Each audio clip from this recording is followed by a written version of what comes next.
Halo semuanya, perkenalkan nama saya Mario Pascalis Joan, NIM E1C022024, kelas 6A. Kali ini saya akan membahas tentang materi, implikator, dan prinsip kerjasama, serta apa sih fenomena bahasa yang terkait dengan implikator dan prinsip kerjasama tersebut. Apa sih itu implikator? Implikator adalah makna tersirat dalam suatu tuturan yang tidak diungkapkan secara langsung, tetapi dapat dipahami berdasarkan konteks dan pengetahuan bersama antara penutur dan pendengar. Implikator menurut Paul Chris adalah makna yang tersirat dalam suatu ujaran yang berbeda dari apa yang secara eksplisit dikatakan. Implikator muncul karena prinsip kerjasama dalam percakapan, di mana penutur diharapkan memberikan informasi yang relevan dan membantu.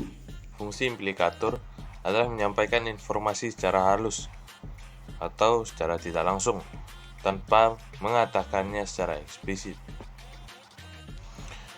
Implikator dalam pragmatik memiliki jenis, ada dua. Yang pertama ada implikator percakapan dan implikator konvensional. Implikator percakapan dipahami melalui konteks percakapan.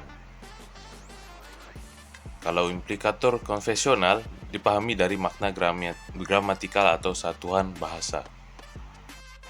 Implikator percakapan memiliki jenis-jenis juga.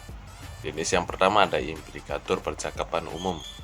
Jadi implikator percakapan umum ini adalah implikator dalam dialog yang dapat dipahami tanpa melihat konteks percakapan. Contoh implikator percakapan umum. Charlie, saya berharap kamu membawakan saya roti dan keju. Terus Doni menjawab, saya hanya membawa roti. Nah, implikatornya nih, Doni tidak membawa keju. Dalam dialog di atas, Charlie mengharapkan roti dan keju dibawakan oleh Doni, namun Doni menjawab bahwa ia hanya membawa roti. Artinya secara tidak langsung, Doni tidak membawa keju untuk Charlie, tanpa harus memahami konteks situasi antara Charlie dan Doni. Implikator dari dialog di atas dapat dipahami. Yang selanjutnya ada implikator berskala. Implikator berskala ini berdefinisi menggunakan istilah bertingkat seperti semua, beberapa, kadang-kadang. Contohnya tuh seperti ini. Dina, Riko selalu bisa diandalkan? Cherry menjawab, tapi kadang-kadang dia suka error. Nah, implikatornya tuh berarti Riko tidak selalu bisa diandalkan. Yang terakhir ada implikator percakapan khusus. Implikator percakapan khusus merupakan implikator dalam dialog yang baru bisa dipahami setelah mengetahui konteks percakapan tersebut. Contohnya, misalnya Mario, Haluan datang. Langsung Abian jawab, sembunyiin rokok kalian. Nah, implikatornya tuh jika Haluan datang, maka rokokmu akan habis. Seperti itu. Adapun sifat-sifat implikator.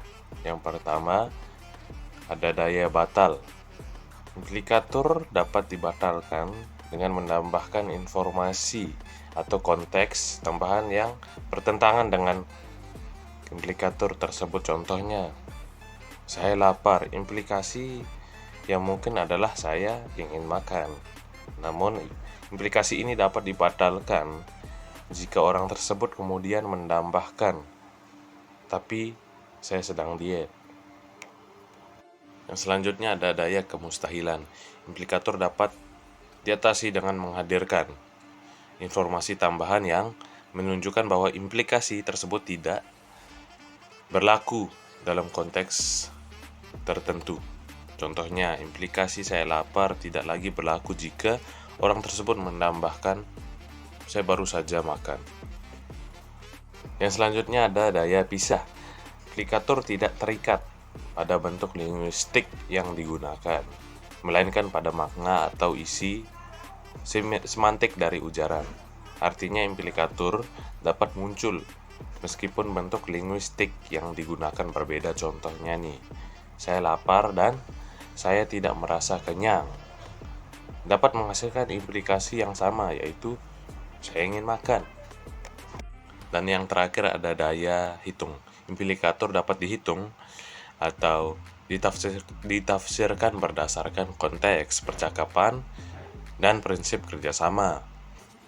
Penutur dan mitra tutur dapat menggunakan pengetahuan bersama dan prinsip kerjasama untuk memahami implikasi yang dimaksud oleh si penutur. Contohnya, jika seseorang mengatakan saya tidak suka makan sayuran, implikasi yang mungkin adalah saya hanya suka makan daging.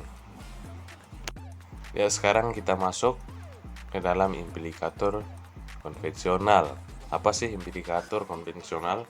Implikator konvensional adalah implikator yang dapat dipahami dari makna satuan gramatikal, bukan dari percakapan. Misalnya, Tarigan orang Batak, tetapi tidak pandai bernyanyi. Implikatornya orang Batak itu biasanya pandai bernyanyi. Contoh tuturan tersebut, terdapat dua proposisi yang dipertentangkan, yaitu tentang status Tarigan sebagai orang Batak dan fakta bahwa Tarigan tidak pandai bernyanyi. Dua proposisi ini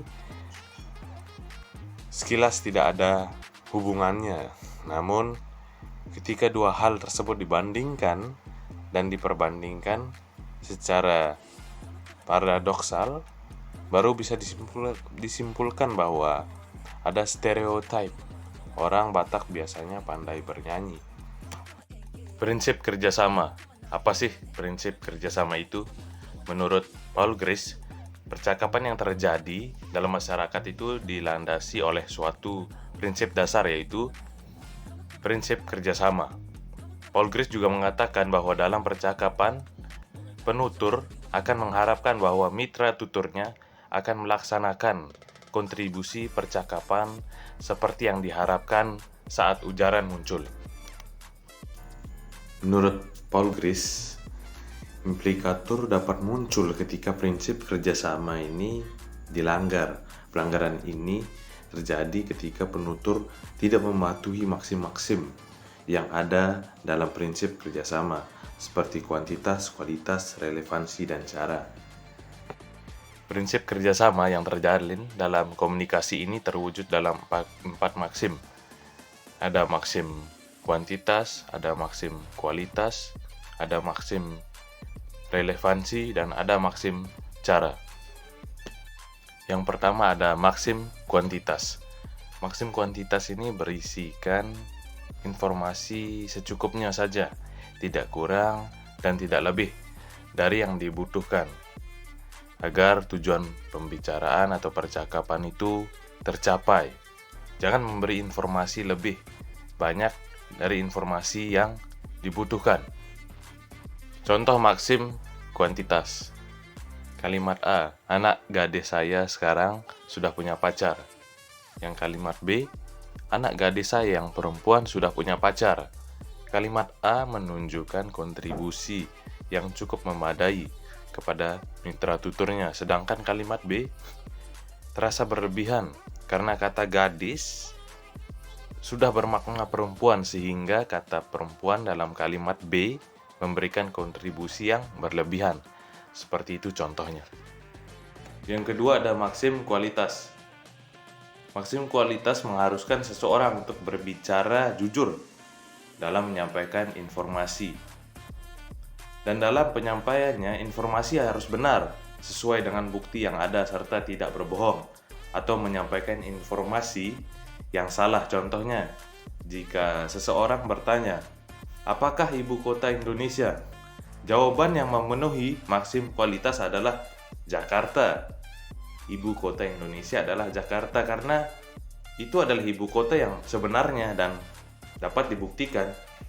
Yang selanjutnya ada maksim relevansi.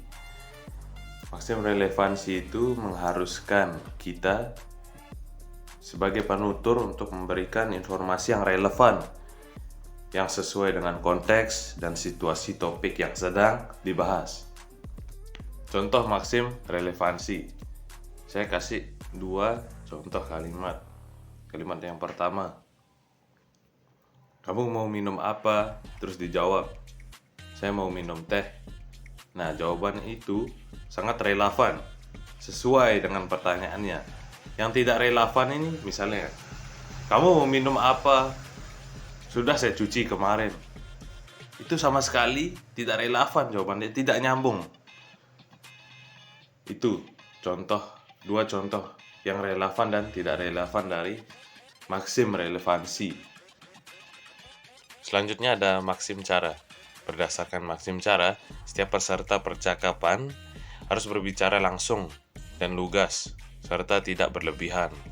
Dalam maksim ini, seorang penutur juga harus menafsirkan kata-kata yang digunakan oleh mitra tuturnya berdasarkan konteks pemakaiannya. Contoh maksim cara itu saya berikan 2 perbandingan percakapan. Yang pertama ada, mau nonton apa? Komedi atau action? Terus dijawab, komedi saja yang lucu. Nah, itu termasuk percakapan yang jawabannya itu tidak berlebihan dan lugas. Nah, terus ada contoh yang lagi satu, mau nonton apa? Komedi atau action? Terus jawabannya tuh, sebenarnya drama juga bagus loh, tapi ceritanya biasanya berbelit. Komedi membosankan. Kalau action yang main tidak bagus. Nah, itu salah satu pelanggaran maksim cara, karena jawaban yang diberikan tuh sangat berlebihan. Seharusnya jawabannya tuh komedi atau action, karena yang ditanya mau nonton apa? Komedi atau action? Jadi jawabannya tuh ya sesuai dengan konteksnya gitu, tidak berlebihan dan harus lugas. Sekarang saya akan membahas fenomena bahasa dalam implikatur, khususnya komunikasi berbasis teks via WhatsApp, interaksi akademik antara dosen dan mahasiswa yang menggunakan aplikasi pesan instan atau WhatsApp sebagai media utama, menggantikan komunikasi tatap muka. Emoji yang muncul di akhir pesan mahasiswa itu menunjukkan atau menegaskan rasa terima kasih atau permohonan maaf, tetapi juga menambahkan nuansa personal dan empatik. Namun penggunaan emoji itu terkadang ditafsirkan berbeda oleh dosen. Dosen menilai sarkastik, padahal mahasiswa itu bermaksud bercanda. Hal ini menunjukkan perlunya kesepahaman bersama atau pedoman resmi penggunaan emoji dalam konteks akademik. Contohnya emoji seperti ini. Nah, emoji seperti ini nih kadang-kadang ditafsirkan sebagai sarkasme oleh dosen, padahal maksud siswa itu untuk bercanda. Selanjutnya apa sih solusi dari permasalahan fenomena yang tadi kita bahas? Yang pertama, harus diadakannya seminar pragmatik digital. Hal ini wajib diadakan untuk menjembatani perbedaan generasi antara dosen dan mahasiswa. Mahasiswa itu diajari kontekstualisasi emoji, sementara dosen itu ya dilatih memahami apa sih maksud dari generasi mahasiswa saya ini. Itu saja materi yang ingin saya sampaikan. Jika ada salah kata, mohon dimaafkan.